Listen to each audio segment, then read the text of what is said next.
नमस्कार दोस्तों, राधे राधे, हरे कृष्णा। चीगोज रेसिपीज में एक बार फिर से आप सबका स्वागत है। तो आज वीडियो आपको मिलेगी आपके सवालों के जवाब पार्ट 2 की। तो समय ना गंवाएं ज़्यादा, क्योंकि सवाल फिर से आपके बहुत ज़्यादा है।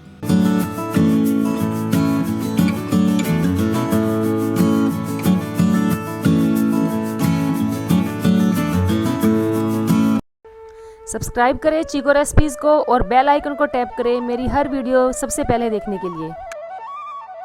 तो जी पहला सवाल ले लेते हैं। पहला सवाल है पूनम सिंह का कि मैंने आपसे कई बार एडवाइस लेना चाहा, आपकी लिस्ट में मेरा नाम आता ही नहीं है। हर दृष्टि से मैं बहुत ही अनलक्की हूँ। मैं अपने हिसाब से जो ठीक लगता है भगवान जी की पूजा करती हूँ, उनके सामने रो लेती हूँ और अपनी बात कह के उनसे लड़ाई कर लेती हूँ। आपसे भी मैं अपनी बात कहना चाहती हूँ। मेरे पास 2 साल से कान्हा जी हैं।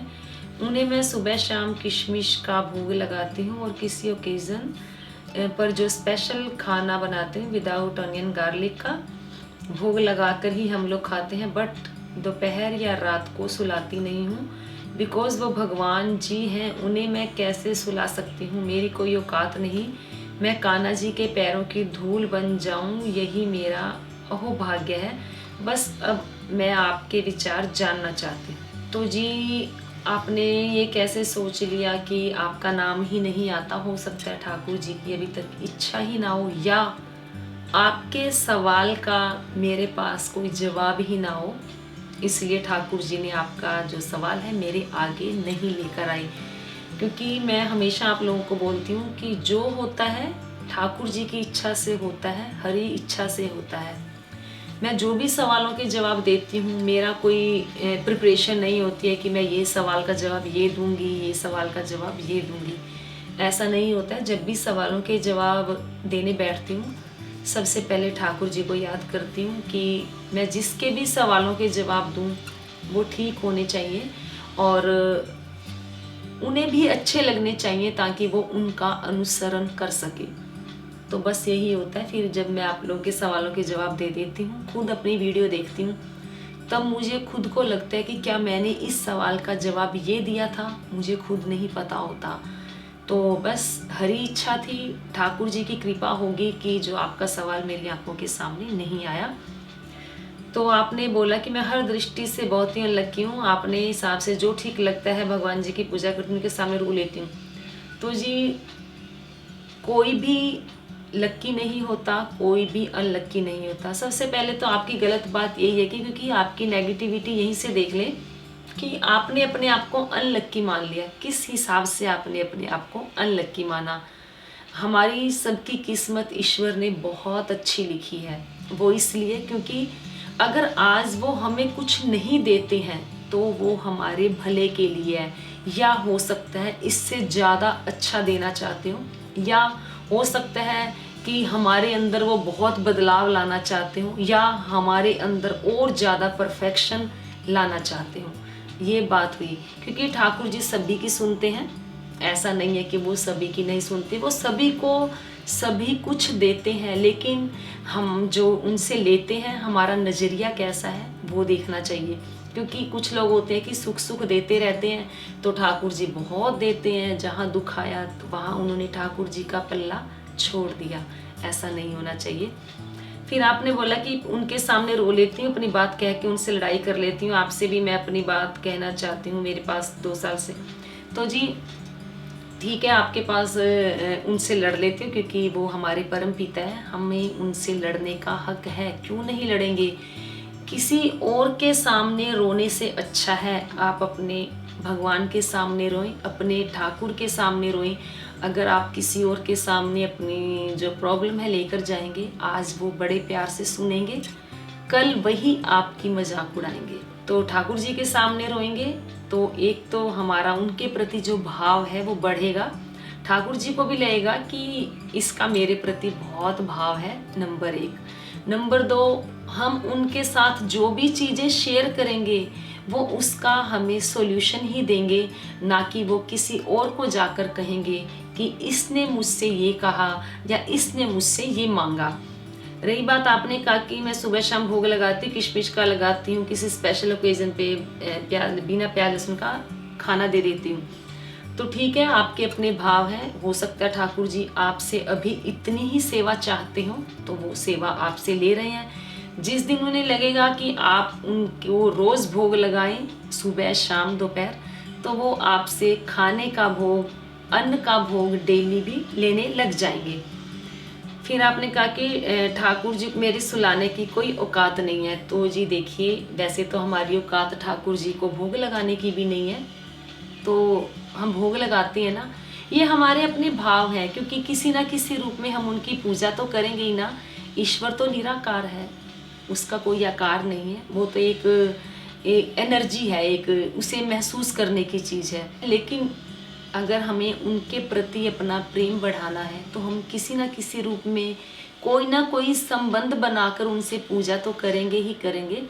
तो आपने कहा कि औकात नहीं है, तो देखिए हमारी उनकी भोग लगाने की भी कोई औकात नहीं है, तो हम उनके भोग लगाते हैं। ये हमारे अपने भाव हैं, हम अपने भावों के जरिए उन्हें सुलाते हैं, हम अपने भावों के जरिए ही उन्हें भोग लगाते हैं। तो आपके सवाल का जवाब आपके सवाल में ही है। क्यों?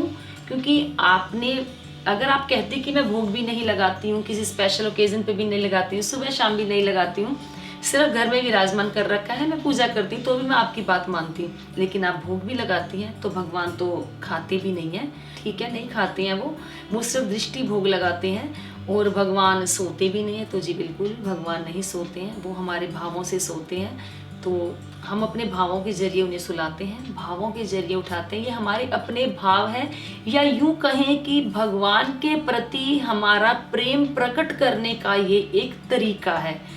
तो भजन भी बना हुआ, कौन कहते हैं भगवान आते नहीं, आते हैं भगवान, आते भी हैं, खाते भी हैं। क्योंकि मर्यादा पुरुषोत्तम जो राम थे, उन्होंने शबरी के घर जाकर झूठे बेर खाए थे उन्होंने, तो वो खाते हैं। तो बस यही कहना चाहूँगी कि हमारे अपनी सेवा जो करते हैं, ठाकुर जी को भोग लगाते हैं या उन्हें सुलाते हैं, ये हमारा भगवान के प्रति प्रेम व्यक्त करने का एक तरीका है। फिर सवाल है परवेश पाल का कि मैम मेरी सास है जो कृष्णा जी की बहुत सेवा करती है, वो पूजा पाठ भी व्रत भी बहुत करती है, पर फिर भी वो एक दूसरे की बुराई बहुत करती हैं। मैंने उनकी सेवा बहुत की पर मुझसे उनसे सिर्फ बुराई ही मिली। मैं उनके साथ अपने रिलेशन कैसे अच्छे करूँ? सब उनको बोलते हैं कि वैसे तो इतनी पूजा करती हो, फिर भी इनके अंदर इतनी बुराई और गंदगी कैसे है, प्लीज़ हेल्प करें। तो जी देखिए, सभी को अपने अपने कर्मों का फल इस धरती पर ही भुगत कर जाना होता है, क्योंकि भगवान ने हमें इस धरती पर बिल्कुल निष्कपट निश्चल भेजा है। हमारे अंदर कोई कपट नहीं होता। जब एक छोटा बच्चा होता है, उसके अंदर कोई स्वार्थ नहीं होता, कोई कपट नहीं होता, कोई छल नहीं होता, क्योंकि वो एक प्योर आता है। ठीक उसी तरह जब हम इस धरती से जाते हैं अपने परम पिता परमेश्वर के पास, तो वो हमें तब तक नहीं अपनाता जब तक हमारे अंदर पाप होगा, छल होगा, कपट होगा। तो जितना छल कपट होगा हमारे अंदर, उतने ही दुख हमें भोगने पड़ेंगे इस धरा पर।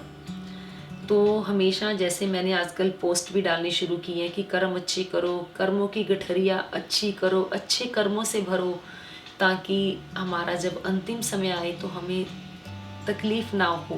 क्योंकि कर्मों की गठरिया जब खोली जाएगी तो वहाँ जाकर जो हम अपने ठाकुर जी से, हम अपने परमेश्वर से, पिता से नज़रें कैसे मिलाएंगे। तो बस यही कहना चाहूँगी कि वो सेवा करती हैं, ठीक है, पूजा करती हैं, ठीक है, लेकिन बुराई करती हैं, वो बहुत गलत है। तो उनकी पूजा सेवा अर्चना नहीं मानी जाएगी, क्योंकि सेवा अर्चना भी उन्हीं की मानी जाती है जो किसी की बुराई ना करते हों, किसी से द्वेष ना करते हों, किसी से ईर्ष्या ना करते हों। तो आपने बोला कि आप उनकी रिलेशन कैसे ठीक करें। तो जी देखिए, रिलेशन आप अपनी तरफ से जो कर्म कर रहे हैं, अच्छे कर्म करें। कभी ना कभी उन्हें ज़रूर एहसास होगा कि मैं इनके साथ कैसा व्यवहार करती हूँ और वो मेरे साथ कितना अच्छा करती है। क्योंकि अकेले कोने में बैठकर कभी ना कभी इंसान को सोचना पड़ ही जाता है कि वो कैसा है, क्योंकि हमारे शरीर के अंदर आत्मा रूपी परमात्मा विराजमान है और वो परमात्मा हमारे को सोचने को मजबूर करते ही करते हैं। आप अपने अच्छे कर्म करते रहें, ये मत सोचें कि आपकी सास ने आपको कब अच्छा कहना है कब नहीं। फिर सवाल है पूजा यादव का कि एकादशी के नियम बताएं। कोई कहता है एकादशी के दिन हमें ना ब्रश करना चाहिए, ना साबुन लगाना चाहिए, ना कपड़े धोने चाहिए। कोई कहता है दशमी को हेयर वॉश करना चाहिए, कोई कहता है द्वादशी के दिन हेयर वॉश जरूरी है, कोई कहता है एकादशी के दिन सुहागन को श्रृंगार भी नहीं करना चाहिए, ना ही हेयर कॉम करना चाहिए। श्रृंगार करें तो केवल 2 ही श्रृंगार करें। आप बताएं, क्योंकि मैं आपको फॉलो करती, मैं सवाल जवाब वाली वीडियो क्वेश्चन इसलिए नहीं किया क्योंकि उसका जवाब फ्राइडे को आता है। कल एकादशी है, मुझे जवाब जल्दी चाहिए। तो जी एकादशी तो महीने में 2 बार आती है। कई बार ऐसा हो जाता है कि आपका सवाल देख नहीं पाती, एकादशी निकल जाती है, और कई बार ऐसा होता है कि देखने के बाद भी जवाब एकदम से नहीं दिया जाता। तो जी एकादशी फिर से आने वाली है, हर महीने 2 बार आएगी। तो सवाल का जवाब आपको फ्राइडे को ही मिल रहा है कि एकादशी के दिन हमें ना ब्रश करना चाहिए। तो जी ये बातें हैं बहुत पहले के ज़माने की, कि तब वो सब पॉसिबल हो जाता था कि सर नहीं, ठीक है एकादशी के दिन जो हमारा पॉसिबल है, सर नहीं धो सकते तो ठीक है, नहीं धो सकते नहीं धोएंगे। और रही बात कि ब्रश नहीं करना, तो जी ब्रश आप कर सकते हैं। अगर आपके आसपास दातुन अवेलेबल हो तो आप दातुन करें। पहले के लोग दातुन ही करते थे, उन्हें ब्रश का तो पता ही नहीं होता था, तो इसलिए ये नियम बना दिया कि ब्रश ना करें, दातुन कर ले। तो दातुन की जा सकती है। कहते हैं कि दशमी को हेयर वॉश करना चाहिए, कोई कहता है द्वादशी के दिन।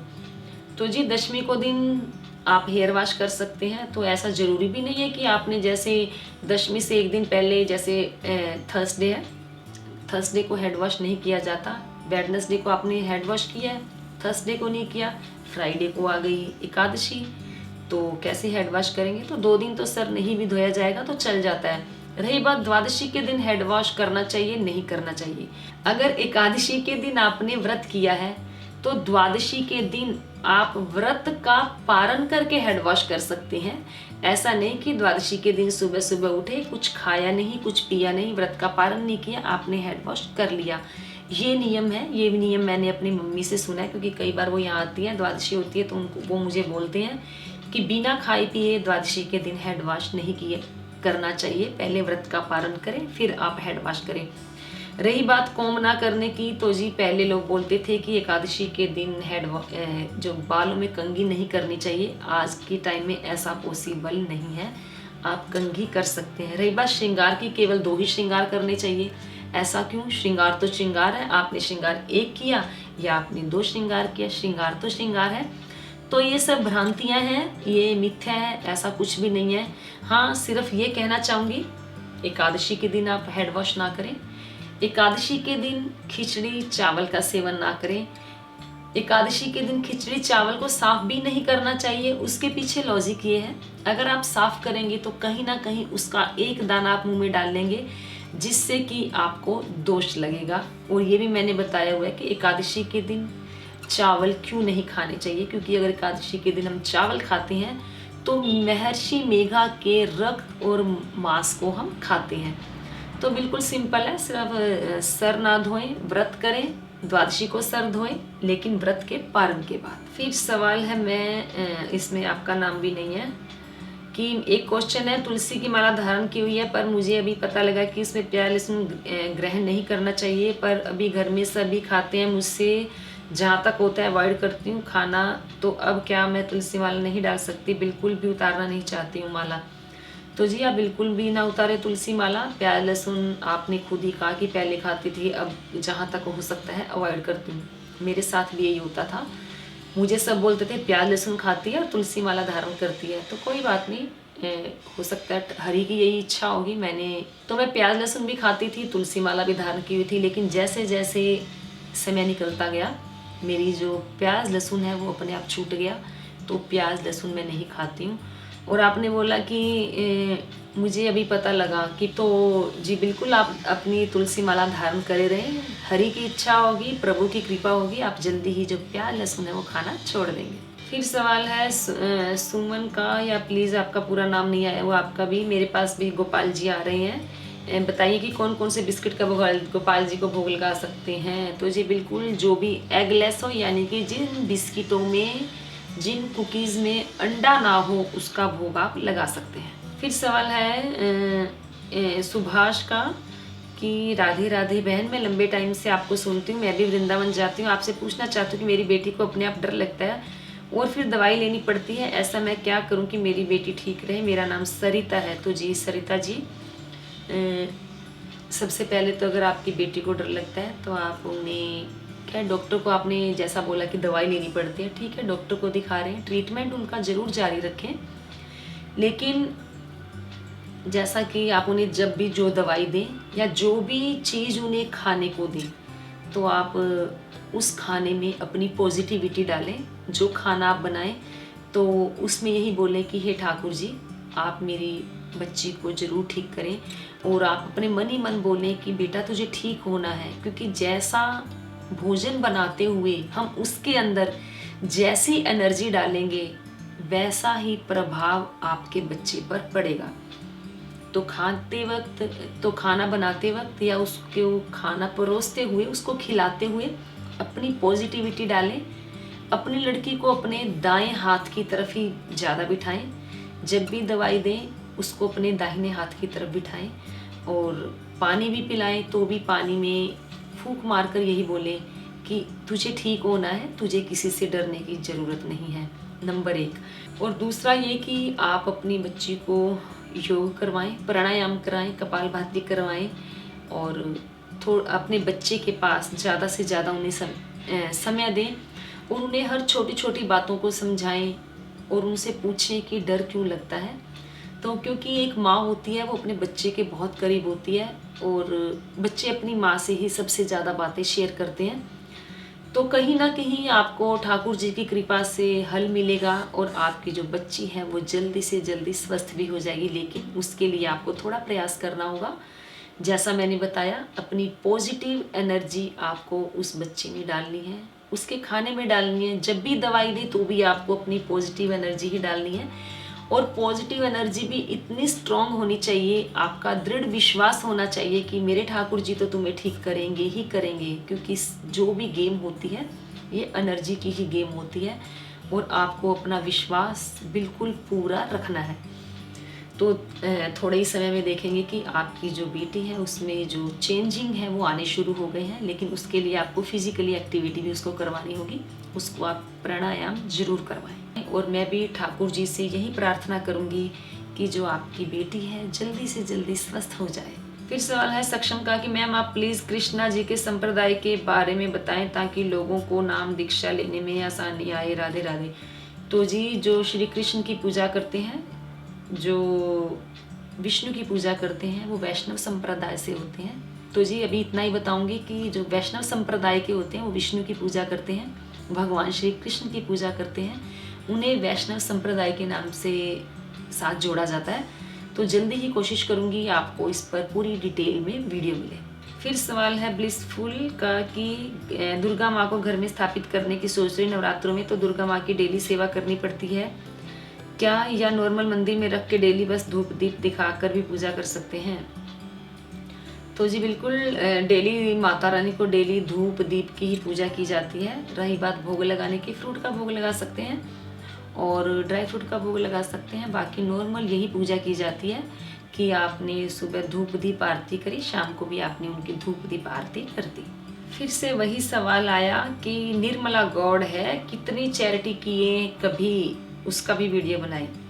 तो जी मैंने क्या चैरिटी की निर्मला जी, क्या चैरिटी नहीं की, उसका वीडियो तो ना आपको आज मिलेगा, ना कल मिलेगा, ना परसों मिलेगा।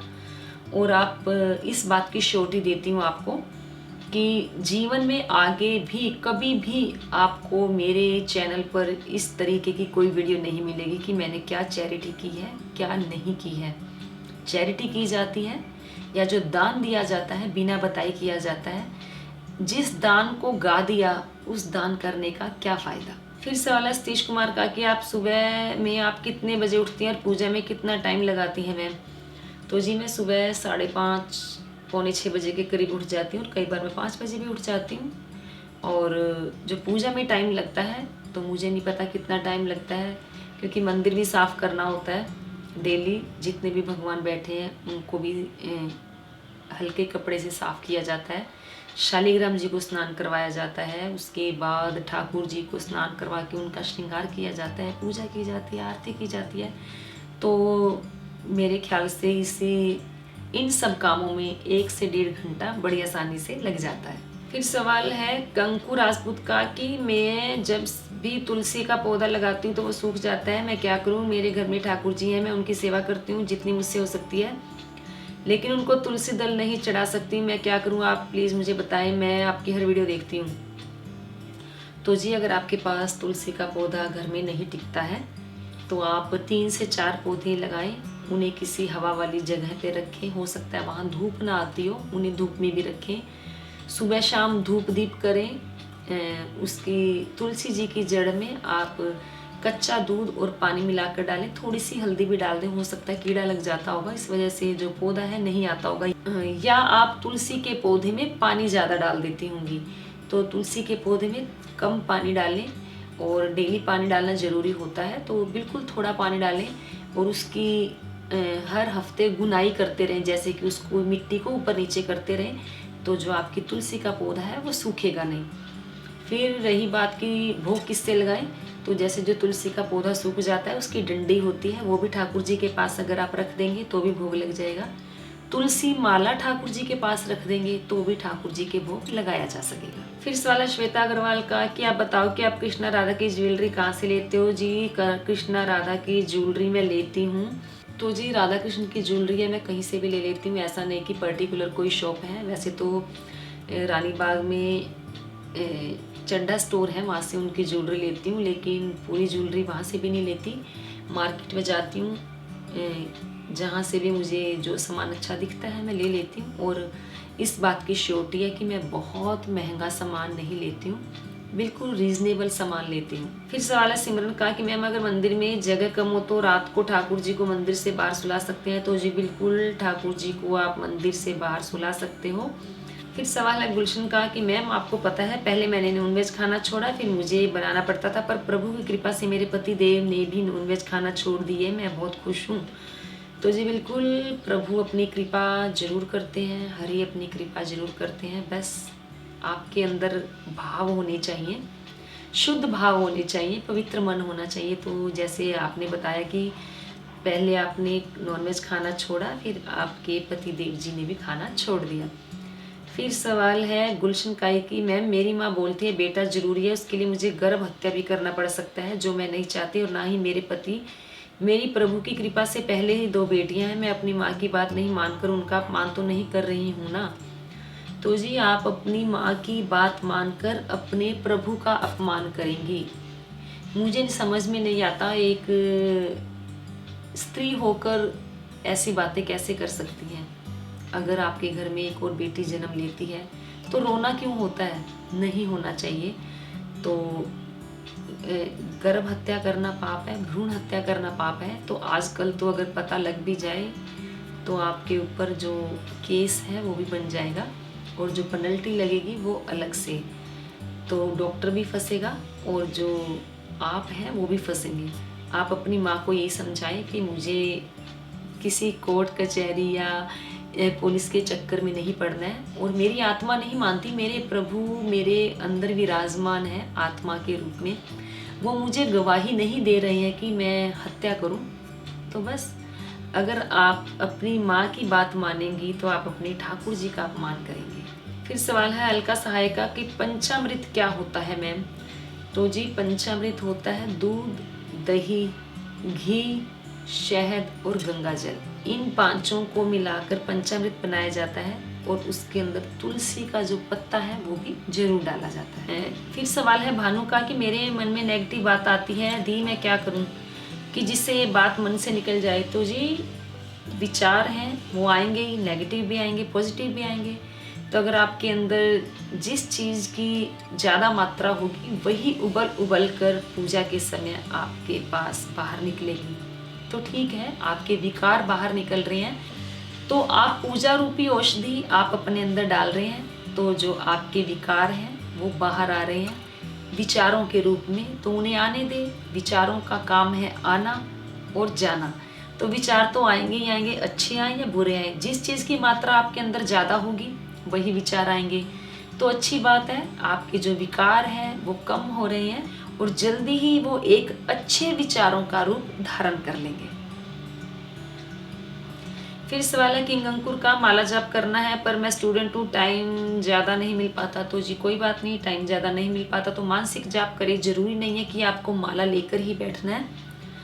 अपने अंतर मन में हरे कृष्णा बोलते रहें। क्लास में पढ़ रहे हैं, ध्यान पढ़ाई में हो, लेकिन अंतर आत्मा से जाप ही होना चाहिए। फिर सवाल है सुमित का कि 2 नंबर की राधा रानी मंगा रही हूँ गोवर्धन से, उनकी प्राण प्रतिष्ठा कैसे करूँ? पूजा पाठ के वर्षा ना सब कुछ कैसे करूँ, प्लीज़ मुझे बताएं।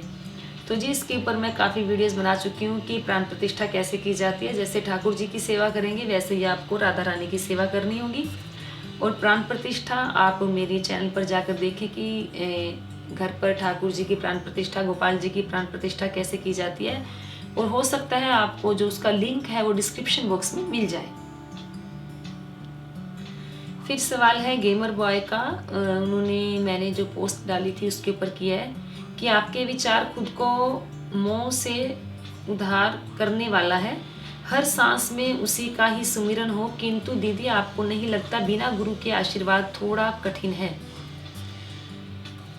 तो जी बिल्कुल बिना गुरु के कठिन है, लेकिन अगर आप निष्काम भाव से प्रभु की पूजा करते हैं, प्रभु की सेवा करते हैं, बिना किसी स्वार्थ के, बिना किसी फल की इच्छा के, तो ठाकुर जी से सिर्फ अगर आप भक्ति मांगते हैं तो भक्ति से ज्ञान मिलता है। ज्ञान से हमारे विकार कम होते हैं और कहीं कहीं हम अटकते भी हैं, वहाँ पर हमें गुरु की ज़रूरत होती है।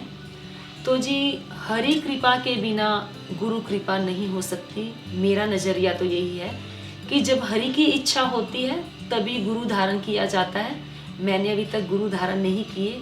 मैं यही मानती हूँ कि मेरे ठाकुर जी की अभी इच्छा नहीं हुई कि मैं गुरु बनाऊँ, या मुझे अभी तक कोई गुरु ऐसे नहीं मिले कि जिन्हें मैं अपना गुरु बनाऊँ। वैसे मैं अपने जीवन में हर किसी को अपना गुरु मानती हूँ, चाहे वो बच्चा हो, बड़े हो, जवान हो, कोई पशु हो, पक्षी हो या मकड़ी हो, चींटी हो, हर किसी को मैं अपना गुरु मानती हूँ। कोई मेरे साथ बुरा व्यवहार करे, मुझे बुरा बोले, मेरे पीठ पीछे कोई गलत बोले, मेरे लिए वो भी गुरु है, क्योंकि हर किसी से हमें सीख मिलती है, वो हमारे गुरु ही हैं। जिससे भी कुछ सीखने को मिले वो गुरु ही होता है। फिर भी सुना यही जाता है कि जीवन में गुरु जरूर बनाना चाहिए। तो ये तो अब देखा जाएगा कि बाकी गुरु के बिना बहुत कुछ कठिन होता है, कहीं हम अटक जाते हैं, नहीं मिल पाती वो चीज़ें जो हमारे गुरु ही दूर कर सकते हैं। लेकिन गुरु भी हमें तब मिलते हैं जब हमें उनकी ज़रूरत होती है, यानी कि समय आने पर, और वो भी प्रभु कृपा हो, प्रभु की इच्छा हो। फिर सवाल अमित अग्रवाल का कि मैम तुलसी माला 1 राउंड में डालनी चाहिए, 2 राउंड में? मुझे जस्ट ऐसे ही डालनी है, सक्सेस के लिए दीक्षा वगैरह नहीं ली मैंने। तो प्लीज़ सजेस्ट कीजिए कैसे डालूं, क्या करना है डालने से पहले? तो जी तुलसी माला डालने से मैं ये नहीं कहूँगी कि आपको सक्सेस मिल जाएगी। सक्सेस मिलेगी आपको अपनी पॉजिटिविटी से, सक्सेस मिलेगी आपको अपनी मेहनत से, सक्सेस मिलेगी आपको अपने विचारों से, तो सक्सेस मिलेगी आपको अपने कर्म करने से। मैं ये नहीं कहूँगी कि तुलसी माला धारण कर ली, आपने जो आपका लक्ष्य है, जो आपका उद्देश्य है, उससे भटक रहे हैं, सो रहे हैं, तुलसी माला धारण किया आपको सब कुछ अपना मिलता चला जाएगा, ऐसा नहीं है। हर चीज़ के लिए कर्म करने पड़ेंगे। हाँ, तुलसी माला डालने से ये है कि आपके अंदर पॉजिटिविटी आएगी, आपके अंदर विकार दूर होंगे ही होंगे, ऐसा मेरा नज़रिया है। नज़रिया तो है ही है मेरा, और मेरा ऐसा दृढ़ विश्वास भी है। रही बात तुलसी माला 1 राउंड में डालें, 2 राउंड में डालें, वो आपकी इच्छा है। और कहते हैं कि 3 राउंड में तुलसी माला वो लोग डालते हैं जिन्होंने अपने गुरु से दीक्षा ली होती है। फिर सवाल है सक्षम का कि मैंने सुना है कि 9 इंच से बड़े विग्रह घर में नहीं रखने चाहिए, क्या ये सच है? प्लीज़ बताएं, मेरा बहुत मन है ऐसे विग्रह घर में रखने का। और माता रानी जी का विग्रह कितने नंबर का है, प्लीज़ बताएं। तो जी जो माता रानी है वो 12 इंच की हैं, और ऐसा नहीं है कि आप घर में 9 इंच से बड़ा विग्रह नहीं रख सकते। आप 18 इंच के भी रख सकते हैं, 21 इंच के विग्रह भी रख सकते हैं, और आप अपने घर में 2 फीट तक के विग्रह रख सकते हैं। तो ये थे आप सभी के सवालों के जवाब। अगर कोई सवाल रह भी गया होगा तो नेक्स्ट फ्राइडे आपके सवालों के जो है ले लिया जाएगा। तो उम्मीद करती हूँ आपको जरूर पसंद आए होंगे। तो लाइक करें, शेयर करें, चैनल को सब्सक्राइब करना बिल्कुल ना भूलें। हमेशा की तरह अपने सुझाव देते रहें। आज के लिए इतना ही, फिर मिलते हैं। धन्यवाद। हरे कृष्णा।